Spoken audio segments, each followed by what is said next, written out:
Halo Sobat Edson, salam pintar. Apa kabarnya nih? Jumpa lagi bersama saya, Kak Tiar, tutor kimia Edson.id. Di video kali ini, kita akan membahas materi tentang reaksi redoks dan elektrokimia. Kalian sudah siap?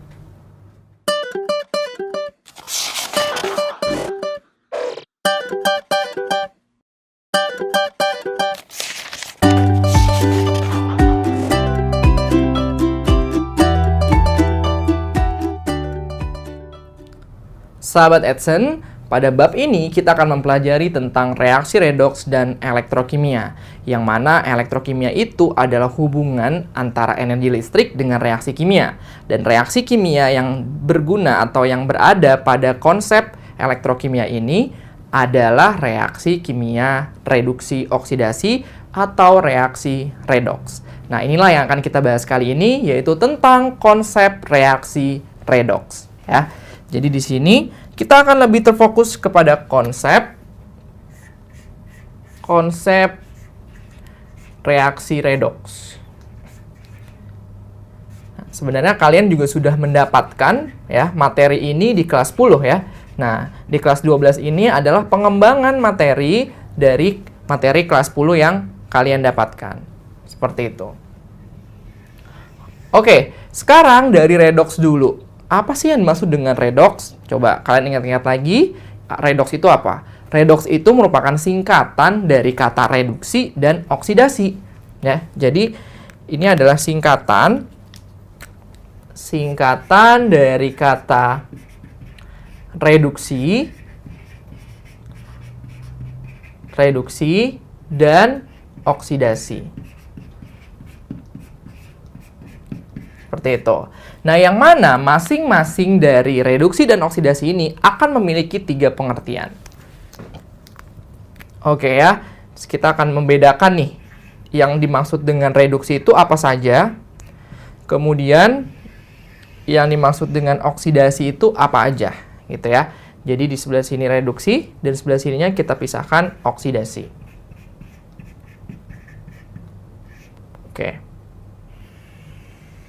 Oke, yang pertama, kita mulai dari reaksi oksidasi dulu ya. Karena oksidasi itu mungkin lebih kalian sering dengar dibandingkan dengan reduksi. Ya, misalkan kata-katanya seperti ini. Jadi, ada logam yang teroksidasi. Nah, maksudnya apa sih? Jadi, logam yang teroksidasi itu adalah logam yang bereaksi dengan oksigen. Ya, jadi, pengertian yang pertama dilihat dari sisi pengikatan atau pelepasan oksigen atau bereaksi dan menghasilkan oksigen. Yang pertama, oksidasi artinya adalah reaksi pengikatan oksigen. Pengikatan oksigen. Ikatan oksigen atau O2 ya. Oksigen atau O2. Nah, atau bahasa gampangnya adalah bereaksi dengan oksigen. Jadi misalkan suatu logam nih, logam besi. Logam besi dia teroksidasi. Berarti artinya logam besi ini dia bereaksi dengan oksigen. Nah, nanti menghasilkan, misalkan menghasilkan Fe2O3 seperti itu. Jadi ini 3/2, ya kan? Di sini 2. Nah, kalian lihat di sini, oksigennya itu berada pada reaktan. Jika oksigennya berada pada reaktan, berarti si Fe ini mengikat si oksigen. Oke ya. Berarti reduksi itu apa? Reduksi itu tinggal kebalikannya aja. Reduksi itu berarti adalah reaksi pelepasan oksigen, gitu. Reaksi pelepasan oksigen. Pelepasan oksigen. Jadi oksigennya itu diproduksi. Kalau ini oksigennya direaksikan seperti itu. Ya, kebalikannya aja berarti Fe2O3 ini nanti terurai gitu ya, menghasilkan 2 Fe dan 3/2O2. Nah, O2 yang dihasilkan ya itu kan berada sebagai produknya. Jadi sama saja dikatakan bahwa ini melepas oksigen atau pelepasan dari oksigen seperti itu. Oke, itu dari sisi yang pertama ya, pengikatan dan pelepasan oksigen. Sekarang dari sisi yang kedua, yaitu tentang pengikatan dan pelepasan elektron. Nah, untuk oksidasi, ini merupakan reaksi pelepasan elektron. Pelepasan elektron. Nah, misalkan seperti ini. Na, ya logam Na, ya seperti pada reaksi ionisasi gitu ya. Jadi Na melepaskan satu elektronnya menjadi Na+ ditambah elektron. Seperti itu. Na menjadi Na+ ditambah dengan elektron. Nah, kalau kalian lihat di sini, elektronnya itu dilepas sebagai produk ya. Jadi kalau bahasanya pelepasan, elektronnya itu sebagai produk ya. Seperti itu. Nah, berarti reduksi ini tinggal kebalikannya. Kalau ini reaksi pelepasan, reduksi berarti reaksi pengikatan. Reaksi pengikatan elektron.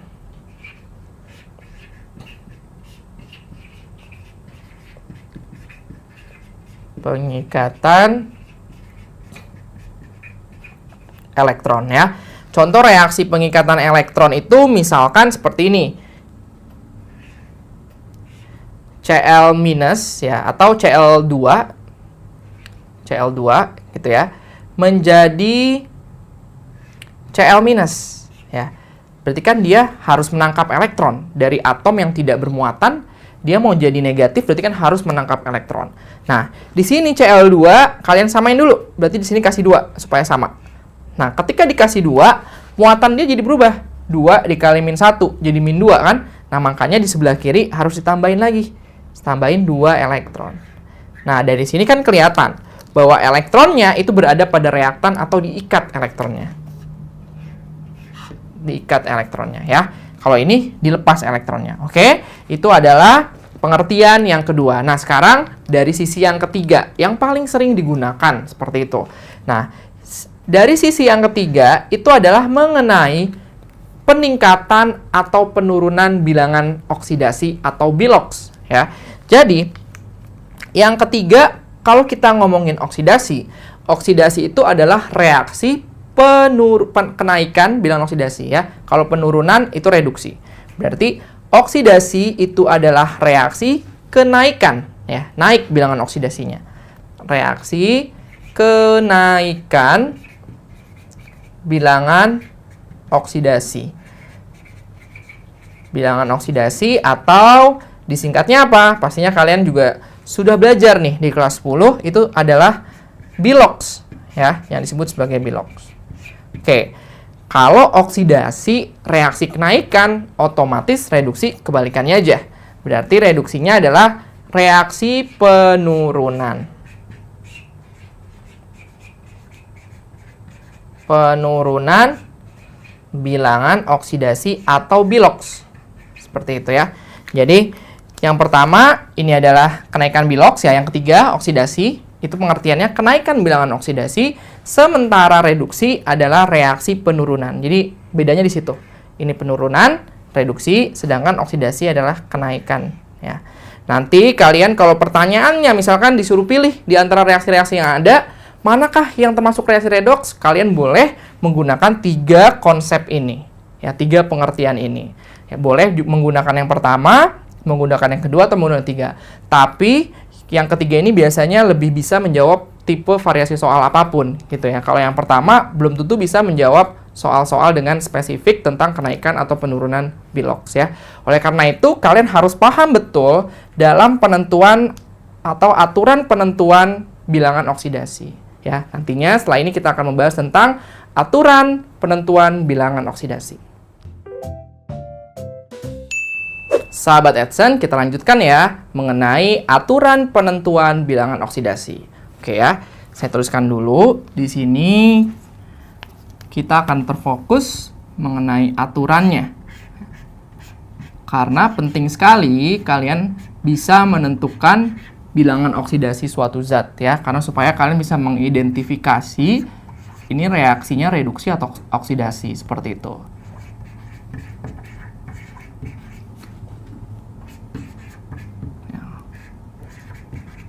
Bilangan oksidasi atau kalau kita singkat namanya adalah bilox.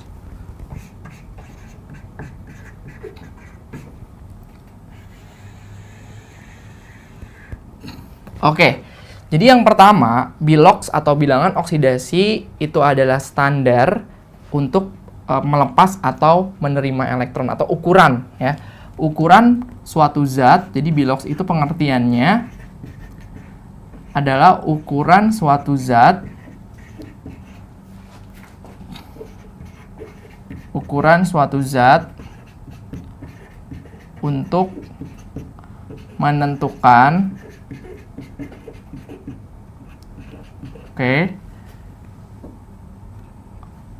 pelepasan atau penerimaan elektron. Oke ya, jadi bilox tuh pengertiannya ukuran suatu zat untuk menentukan pelepasan atau penerimaan elektron. Nanti berupa angka-angka, bisa positif, bisa juga negatif. Kalau misalkan positif berarti dia melepas elektron seperti itu. Kalau negatif dia kebalikannya, dia menerima elektron. Ya, jadi positif suatu zat itu dia akan artinya melepaskan elektronnya, melepas elektron. Sementara kalau dia negatif dia menerima elektron. Nah, nanti pun plus dan minusnya itu bisa dalam angka berapa aja. Misalkan plus 2 artinya apa? Oh, berarti zat ini dia melepas 2 elektron. Sementara kalau misalkan ada yang min 2, berarti dia menerima 2 elektron. Jadi seperti itu. Oke ya. Nah, bagaimana cara penentuan bilangan oksidasi suatu zat atau aturan-aturannya? Yang pertama adalah bilox.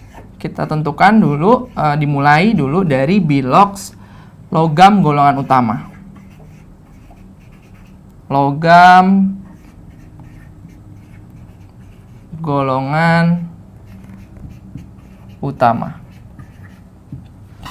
Ya. Logam golongan utama itu adalah logam-logam seperti logam golongan 1A, 2A, 3A. Nah, biloxnya itu sama dengan nomor golongannya. Jadi, bilox sama dengan nomor golongannya. Oke, ini yang pertama. Jadi, misalkan logam golongan utama tuh apa saja sih? Saya tuliskan di sini ya. Jadi, di sini ada golongan 1A nih ya. 1A itu ada Li, Na, K, Li, Na, K. Terus ini yang top-topnya aja gitu, yang kalian mungkin akan sering ketemu ini gitu. Kemudian golongan 2A ada magnesium, Ca, Ba, dan lain-lain gitu ya. Kemudian golongan 3A itu ada Al. Jadi kalau kalian menemukan unsur-unsur ini di dalam suatu senyawa, maka biloxnya itu sama dengan nomor golongannya ya. Misalkan ada NaCl seperti ini ya, dalam senyawa NaCl. Nah, bilox Na-nya, Na itu kan berarti masuk ke dalam golongan utama. Ya, di sini ditulis, oh Na itu masuk golongan 1, masuk golongan utama. Berarti artinya bilox dari Na sesuai golongannya dia.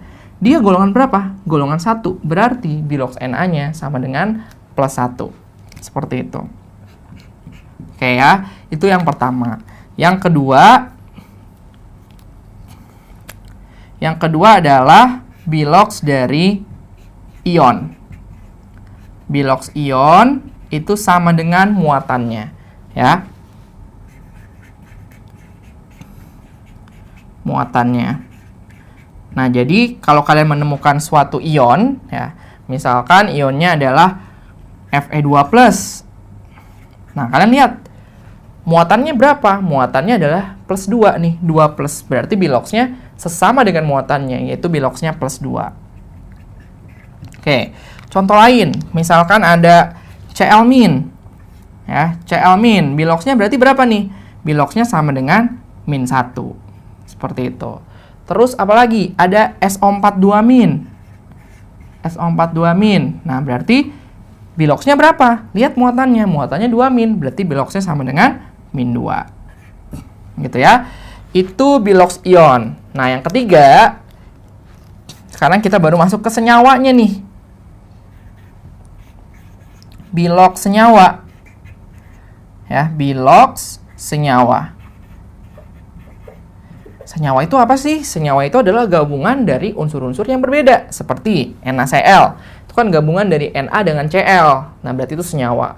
H2O, gabungan antara H sama O, unsurnya berbeda. Itu adalah senyawa juga. Nah, bilog senyawa itu sama dengan 0. Ya, jadi bilognya sama dengan 0. Nah, contohnya tadi.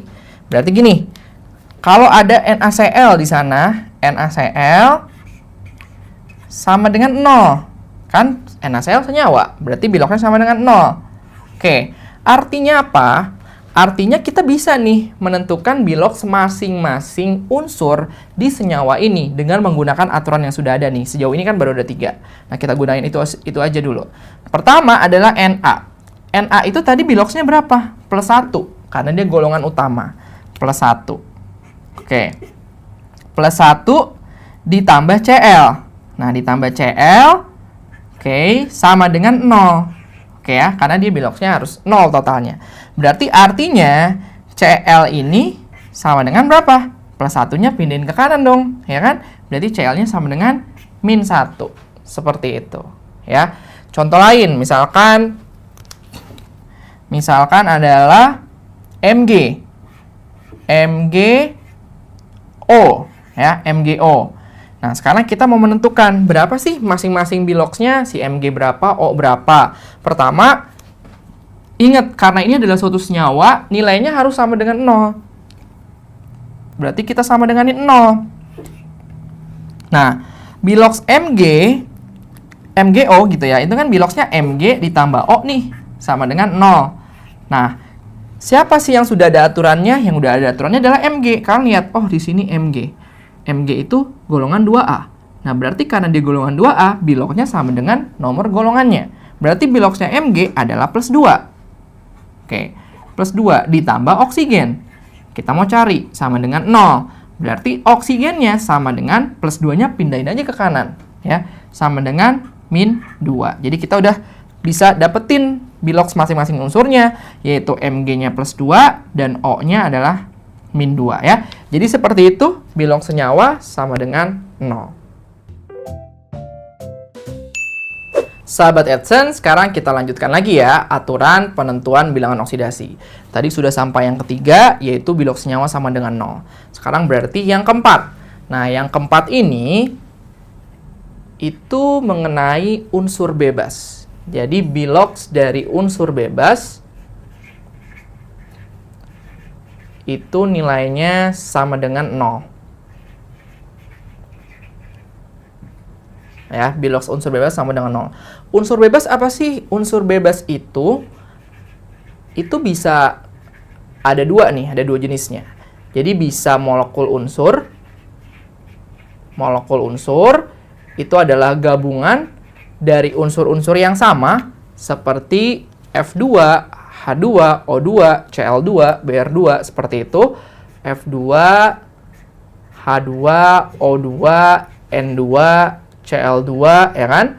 Br2, dan lain-lain. Pokoknya gabungan dari unsur yang sama aja ya. Kemudian, atom, ya, atom atau elemen. Yang mana atom atau elemen ini maksudnya adalah unsur yang sendiri, zat tunggal, yang tidak bersama unsur lain atau tidak berada dalam senyawa, ya.